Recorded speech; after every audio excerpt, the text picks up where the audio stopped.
Hi, everyone. I am Dr. Patricia Campos-Medina with Activista Rise Up. Today, I am so excited to have as my guest one of the most exciting new voices for progressive politics in New Jersey. She's a young woman that I have met in so many of our fights for workers' rights and for economic justice in New Jersey, and someone who is not afraid to speak truth to power.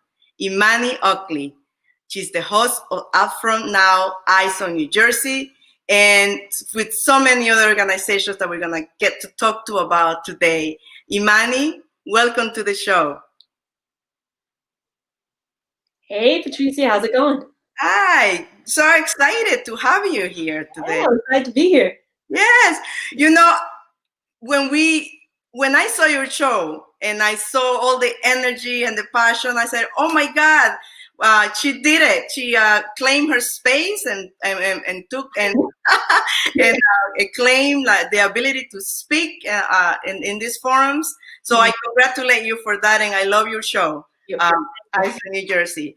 So you are an example for me because for a long time I felt like, frustrated that in New Jersey, progressive women of color like us didn't have a voice in all our media platforms. Every Sunday you will hear all these usual people speaking politics and analyzing. And I was like, where are the Latinas? Where are the African Americans? Where are the young people? And so one of the things that you did was to sort of claim that space. And so I am following your steps. I said, well, let me create it. And, so I developed the show to be able to have these conversations and bring the voices of young activists of color and women who are doing this work. So let's celebrate that, because I think that we are both uplifting each other. So it's election time. There's a lot happening. So what is at stake for us in this election, Imani? Listen, the stakes are super high. I mean, this entire year should have shown anybody who was just like half awake, right? Yes. Issues that we have with the systems in our country, from everything to protection of workers, to issues around housing, to issues around healthcare. I mean, like, this year really, in a way that I don't think I've seen in my lifetime, unearthed all of those issues. And like, this election, we can make on a national level, right? I'll get to the state level. We can make a decision to start turning that around. We can make the decision to be like, all right, this is kind of like, the warning signs, even though it was very serious this past year. And we can actually start after this election really pushing towards fixing all of those things that really just came to light in ways that we have not seen, in quite awful ways, to be honest, that we haven't seen. Again, I'm 30 years old. Haven't seen that in my 30 years. Now, I've seen pockets of it, right? Like, I've seen police brutality. I've seen war. I've seen, deep debt and unfair wages. Seen all of that, right? But this year really showed how, like, when things go wrong, if you don't fix those things from the get-go, a whole bunch of people will be hurt. Yeah. And little that government can really do about it. Yeah, I feel like so many ways, like you said, we have not seen this level of hate, of attack on our bodies, that I feel like our bodies are on the line as women, as immigrants, children. It's like our bodies is on the line. So like, how do we transport that message to some young people who perhaps still don't feel that this is as relevant, or politics as they're relevant? I know that you engage with young people in the roles that you have with Progressive Democrats, in the role that you have as a young woman of color doing this work. But how do we transport that sense of urgency that this is serious where we are? Then we sort of have to, how does this election matters, and what do we do afterwards? Yeah, definitely. So one of the things that like I should probably like get an award for is being a myth buster when it comes to young people, because the truth is that young people are actually very tuned in. And the reason why they are is actually probably something that people don't think about immediately when they think of young people. But we young people are a generation of folks who basically every decade or every 5 years, every 3 years, every 1 year of our life have seen some type of major violence, some type of major crisis, some type of major, war. Like, we've seen that our entire lives. So we are actually very tuned in because, frankly, we don't have a choice, right? We would love to be able to just like sit back and just be like, I'm just gonna forget about all of this. But when it comes to student loan debt, when it comes to like fair wages for workers, especially for young folks who went to college, did everything the right way, and then still came out getting paid really, really like small wages, or just like going into the gig economy because folks wouldn't hire them. Right? Like, so, one myth about young folks is that they aren't tuned in, but they are actually very tuned in. The issue comes in when politicians think that they can essentially make promises that they're not going to keep, or kind of say, give young people like halfway what they want and not the full throttle thing. Yeah. One thing that I think politicians really underestimate and haven't really it just hasn't hit their brains yet, is that millennials are now the largest voting bloc. We, I believe as of 2020, as of this year, we surpassed baby boomers as the largest voting bloc. So if you want to appeal to the largest voting bloc, you need to start making promises that really speaks to that bloc. And, when they don't, you have a whole flock of young, very tuned in, and frankly, very educated voting bloc that just is not going to be energized because politicians are not speaking to them. So really, if we want to get the young folks involved, we have to start pushing towards those really, quite frankly, left policies in the U.S., although, internationally it's pretty moderate stances. Yeah, exactly. We got to start pushing towards those. And politicians really have to start embracing them sooner than later. I think that, what we have seen, because of this movement of young people around Black Lives Matter and demanding accountability of police and respect for Black bodies, we've seen this movement to change, from them to demand more from politicians on the issue of economic and social justice, and also on issues of of immigration reform, of economic justice, of investment. So I think when we move the needle in trying to get the attention at the national level, right? So now, how do we, next week is elections. So I tell people, we have to vote next week, but we have to keep building after that. So it's not just about making Biden or whoever have a promise of policy, but it's also having a plan to push them in those promises into policy. So what is the plan? Like, how do we bring that energy of the movement into policy and then legislation after, hopefully we're gonna get the vote out next week, and then we gotta get to work on policy. Right. So, with my work that I do with PD&J, what our big emphasis on is on getting good people in office. Because, a lot of voters, young, older, what have you, in the West Coast, Central America, East Coast, the South, a lot of people come out to vote for the presidential, but then in midterms and other elections in between, you don't see that same amount of turnout. Yeah. What we're trying to do as an organization is get really good progressives in office, those who can speak to the issues that folks want to be changed today. And that needs to start after the election, right? It can't be kind of like we wait the next 4 years and see if we can relitigate whether, we can have representation in office that is truly progressive, right? That has to start November 4th. November 4th, we need to start thinking about who we can replace, because some people need to be replaced. It's true. Some people have been there way too long and are frankly, they're being there that long and not legislating and creating policy that really helps people is why we ended up here in the first place. So really what we need to do after that is start really pushing for progressives who represent in all forms, whether that's race or just background, economic background, et cetera, experience, et cetera, who really represent the people to make policy for them because they intimately understand what they need. It's not just a matter of just like, oh, I'm just like talking and listening to people. That's part of it. But another part of like really making good policy is having an intimate understanding of how that policy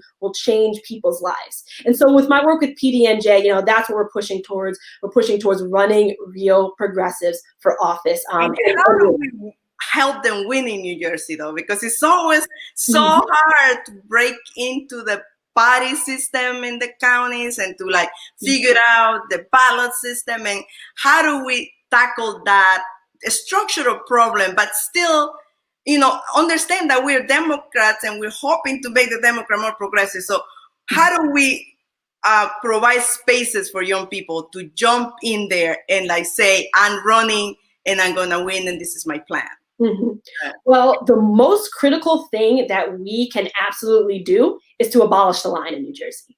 For those that don't know, New Jersey is the only state that has a ballot structure that essentially what it does, what the psychology of it to a voter, what does the psychology of a voter, is that they look at it and the way it's structured makes them think that real Democrats or good Democrats are in one column and all the other bad Democrats are in another column. And that's not necessarily the case, right? Sometimes, like for example, in this past election, you had Bernie like somewhere by himself, and then you had like a whole line of establishment Democrats. Bernie is great. Bernie is the one who made Medicare for all a household conversation. Bernie is the one who made these economic issues a household conversation. Bernie Sanders is the one who made diplomacy as opposed to war household conversations. It's a great Democrat. Yeah. You know, he was placed somewhere weird and random on the ballot, and a line of Democrats were placed in one spot. Now, what this does is that gives people who are on that line, it gives them at least, at bare minimum, a 35% advantage before they even announce, just by them being on that line, not even campaigning, not talking to voters, not having a platform, just by them being there, it's worth, at minimum, a 35% advantage.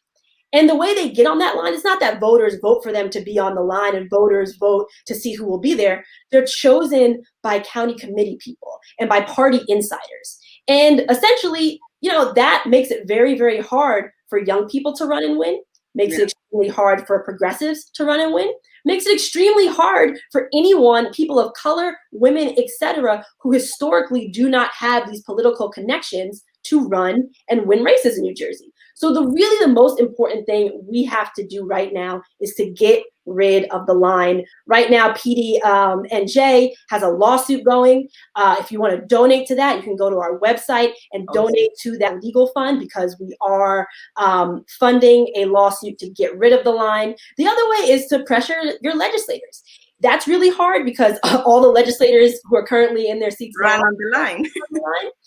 But you know, you never know. With enough public pressure, maybe we can get something done, because that's the other way that you can get rid of the line. And then the third way is just to generally educate people, educate your friends, educate your family, you know, post about it online. Just overall get the word out about the line, because honestly, it's, you know, the establishment's best kept secret that so many people don't know about it. Those are the ways folks can definitely get involved to abolish the line in New Jersey. And it gives them, it's not just the 30% in terms of voters, but it means that they don't have to spend that extra money and resources to be able to talk to those voters, right? They just there. And for challengers, you know, it's very difficult to raise money to be able to challenge and overcome that 30% advantage that they have. Another issue that that you and I worked on together for a little while was this whole issue of the limitations, or perhaps the issues that women or young women have entering politics in New Jersey, around the issue of sexual harassment, around the issue of lack of opportunities to have the kind of jobs in politics that prepares them to run for office and have access to campaign money. So in that issue, we're so behind in New Jersey, and I was hoping, we got into the mode of the pandemic and we couldn't have that debate. But there wasn't voices of young women of color in that debate. And it's sort of, how do we change that dynamics to say, it's not just the gender, it's also the, the multiplicity of issues that we face, beginning with the fact that we don't really have, I always used to say, I couldn't work for free on a campaign. I always had to have another job because I needed to earn some money. Yeah. So how do we address that issue for young women to be able to enter into New Jersey politics? Yeah, so I mean, one of the things that I found, working New Jersey politics is that progressive women of color flee this state like I've never seen them flee any other state, right? And it's not a matter of, they just like get tired, they get bored, et cetera, or they just have like necessarily better opportunities. It's because when they try to push a progressive agenda, they get heat from all sides. They get heat from all sides, and sometimes even, from some of the old guard of the progressive movement. And that absolutely has to stop. If we want to keep women of color in politics here, if we want to grow the progressive space here in New Jersey, we need to be working with women of color and not, only expecting them to kind of play the tokenized role, essentially, that they say what you want them to say, when you want them to say it, how you want them to say it. Yeah. That's not leadership, and that's not solidarity, frankly. Solidarity is really sitting down with each other, understanding each other, coming together where it makes sense, right? Where you all are on the same page, and where for one reason or another you can't get on the same page, allowing people to do their thing over there and you do their thing over there, as long as it's going towards the greater good. And we really, we need to recognize that with the progressive folks in New Jersey. Yeah. Now, and that's more so on the grassroots side. On the political side, frankly, I mean, the political side in New Jersey is very big on what they call loyalty, which essentially means you can be quiet and be a good yes man or yes woman. That does not fly with women of color, especially women who are progressive, right? Because the thing about it is that women of color, and especially Black women, and I'm sure you could speak more to Latino women on this, we are highly educated. We have to work twice as hard, sometimes 3 times as hard to get half of what people get. It's like a quote, but it's a real thing. So by the time we get into the room where decisions are made, we actually are experts in our fields, where we were surrounded by a bunch of typically white men who really just got that job because mommy or daddy was a donor, or you just were grown up in that space, so people knew you and gave you a job. But women of color, we really know what we're doing. So we're not just going to shut up and pretend like we don't. And I think what the politicos in New Jersey have to realize is that that's an asset. Blind loyalty is not an asset. Expertise is an asset. And they really need to tap in that and accept that if you want to, get more women of color in this space. Yeah. I always tell young women who want to enter into politics, or perhaps get an opportunity, because we get that opportunity. The problem is that we don't get the support or the resources to be successful. You get put into a room and you say, get this done, and then you don't have the money or you don't have the access to get it done. And then you're like, so I always tell women, make sure you make it clear what is it that you need to get the work done, and put it on writing and make it known. Because once it comes time to hold somebody accountable, you want to say, well, I could have done all that, but you didn't give me the money to get it done.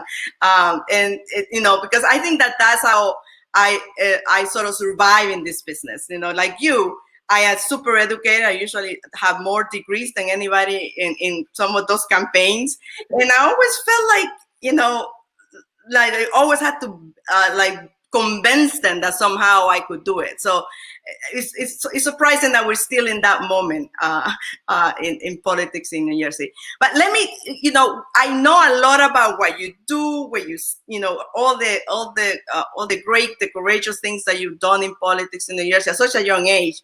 But how did you get started in being a progressive? Like, how, I know you went to Howard University, but you came back. What is your start for progressive politics for you, and what drives you? Yeah, so for like my overall start in politics in general in New Jersey was I actually worked for Cory Booker in his district office when I first came back to New Jersey.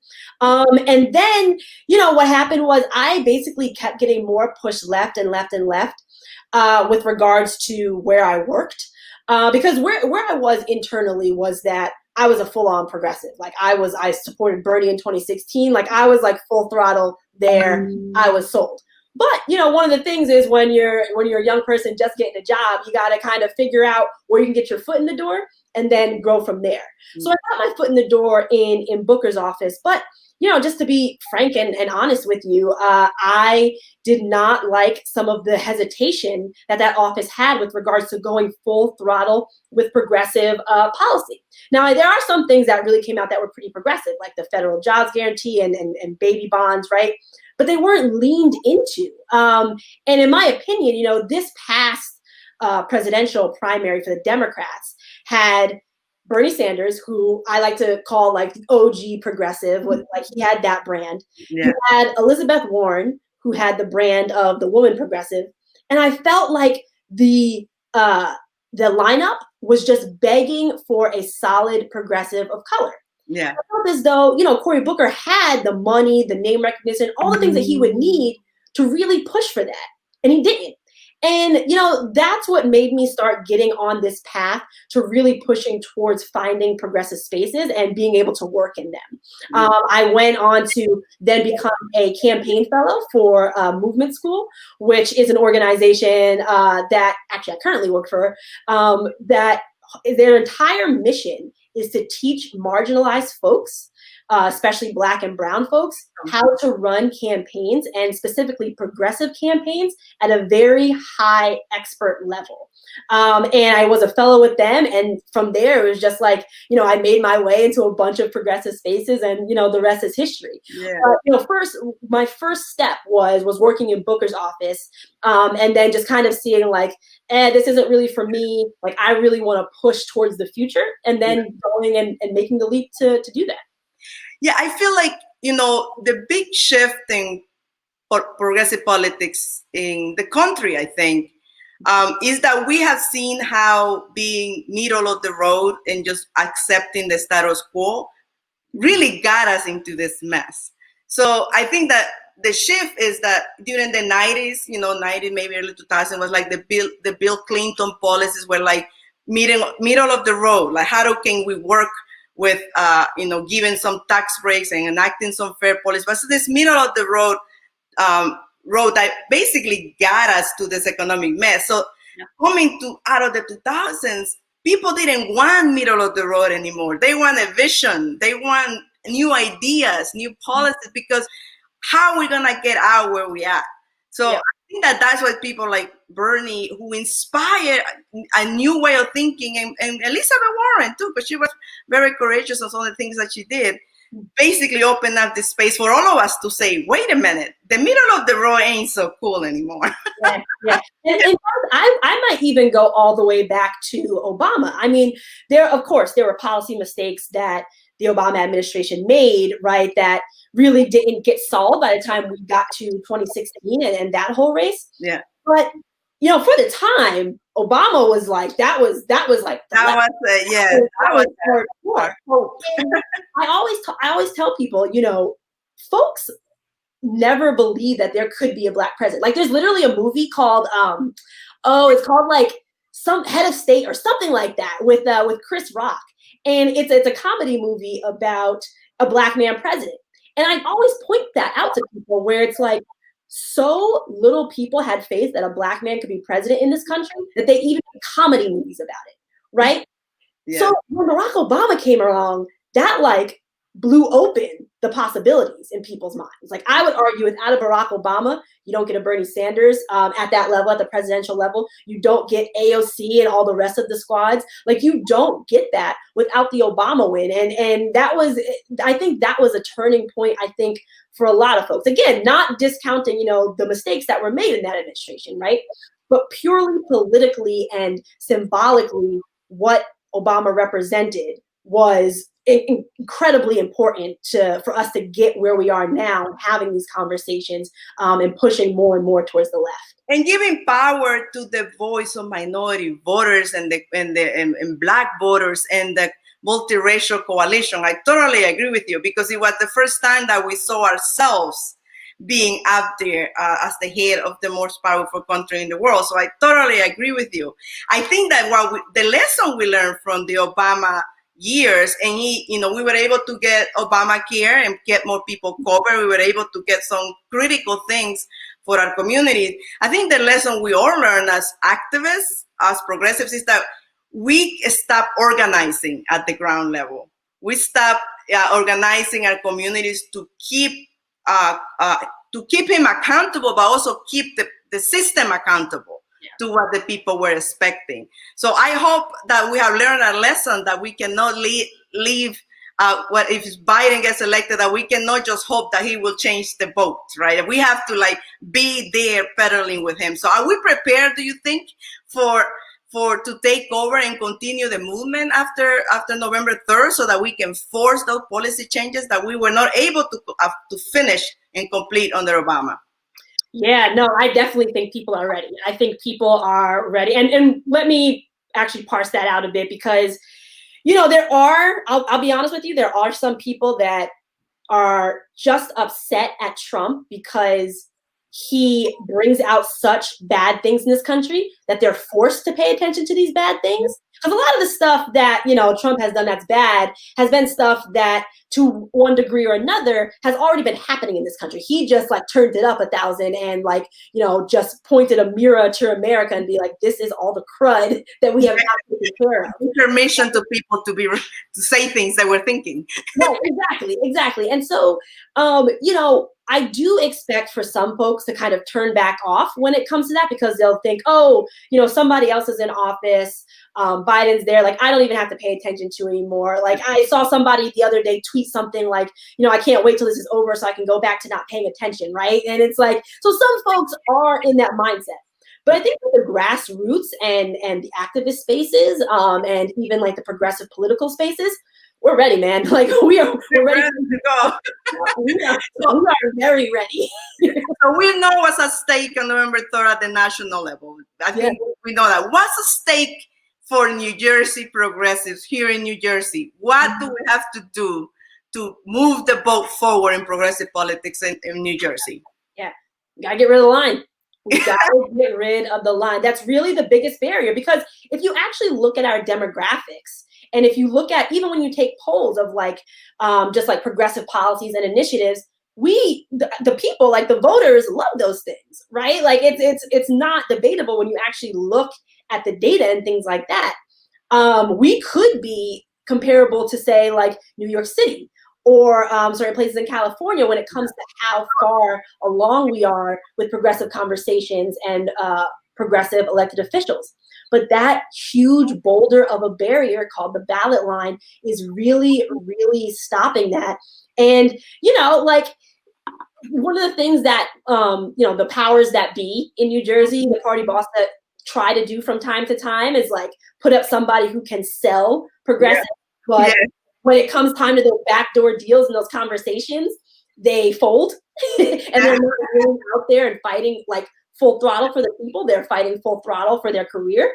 Mm-hmm. And we don't need that, right? Yeah. And I want folks to be on the lookout for that. We need folks who will really get in there and go to bat for the people. And the only, not the only way, but a critical step in getting that is getting rid of the ballot line. So I also know that you are a big advocate for decriminalization of marijuana, and I know that that's on the ballot. Just tell us why we need to vote for the ballot question on marijuana. Absolutely. So with marijuana, right, there was a bill. And the bill was actually pretty decent. It had some things in it about expungement. It had things about it about partial minority or marginalized groups ownership of dispensaries, et cetera, et cetera. Had some pretty decent things in it. Wasn't perfect, could have been better, but it was pretty strong for a first stab at it. Yeah.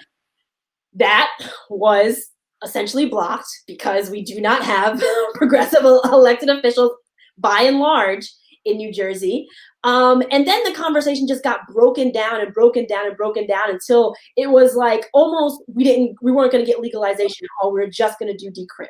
Yeah. Now, for anybody who's been paying attention to other places in the country where this has happened, decrim has actually not worked out very well for states that did that and didn't do legalization for a number of reasons. Yeah. In my opinion, the most important reason is that you do not get the tax revenue from sales that you need to rebuild communities that were devastated by the war on drugs. Yeah. You need that cash flow to be able to rebuild, and that is essential.